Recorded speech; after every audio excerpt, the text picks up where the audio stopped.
Natural love and affinity for one's homeland is very much different to the concept of nationalism. Nationalism is about national pride, being proud of the land in which one is born.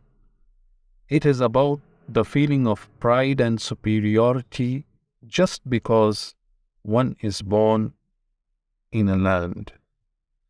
This feeling is not new. This is the same feeling that existed among tribes in history. Each tribe had a sense of superiority over other tribes.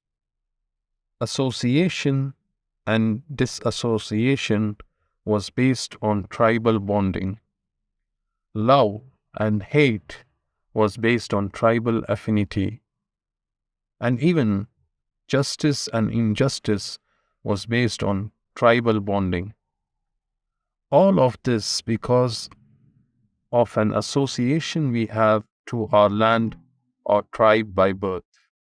This is what Arundhati Roy had said on the idea of nationalism.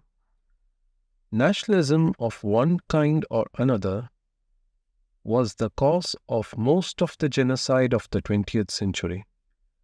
Flags are bits of colored cloth that governments use first to shrink wrap people's minds and then as ceremonial shrouds to bury the dead.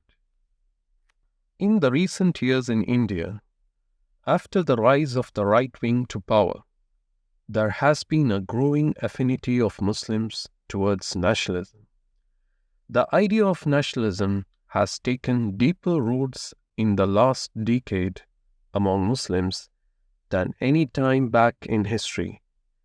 There has been rising instances of flag-hoisting ceremonies in masjids and madrasas in recent years. This is mainly due to the right-wing propaganda portraying Muslims as anti-nationals. Muslims are portrayed as people showing affinity towards their religion and Muslim brotherhood rather than people having pride in their nation's cultural history. This was accurately described by Dr. Ambedkar. A true Muslim can never adopt India as his motherland. Their center of allegiance does not lie in India, but lies in Jaziratul Arab, that is, lands of Arab. Islam does not recognize any ethnic and linguistic similarity, but accepts only religious affinity.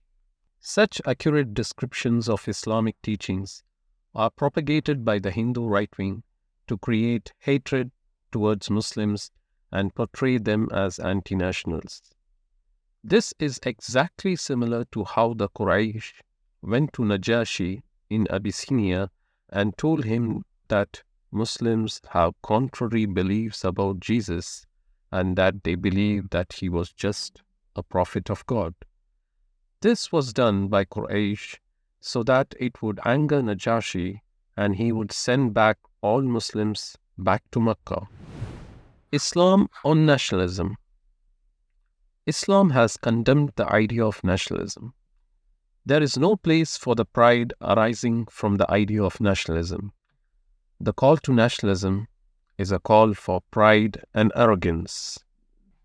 Allah subhanahu wa ta'ala says in the Quran, إذ جعل الذين كفروا في قلوبهم الحمية حمية الجاهلية فأنزل الله سكينته على رسوله وعلى المؤمنين وألزمهم كلمة التقوى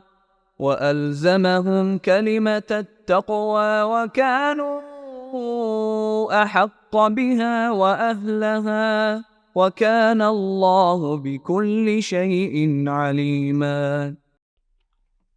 when those who disbelieve had put in their hearts pride and haughtiness, the pride and haughtiness of the time of Jahiliyyah, then Allah sent down tranquility upon His Messenger sallallahu alaihi wasallam and upon the believers, and made them stick to the word of taqwa, and they were well entitled to it and worthy of it.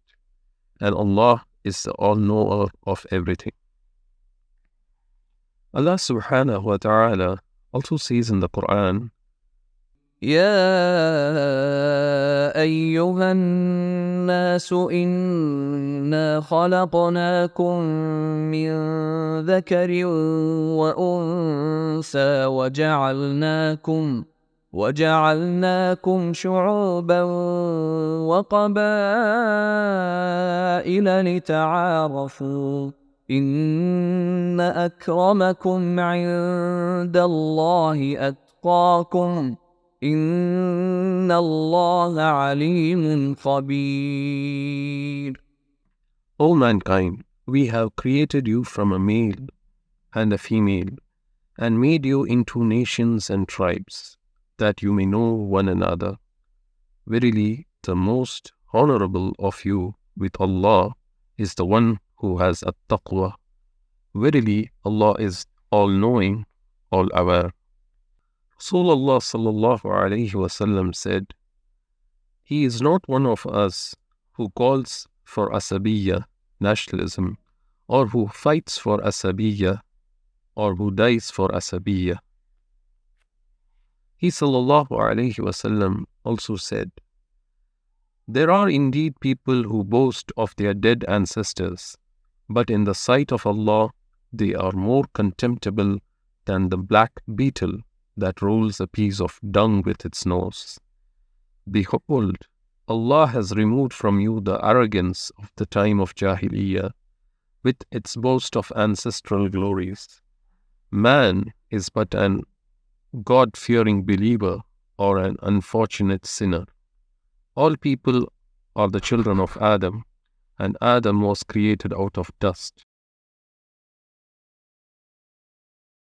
In the next series on nationalism, we will look into some Indian historical perspectives that have been corrupted due to this rising idea of nationalism among Muslims. Jazakallahu khairan.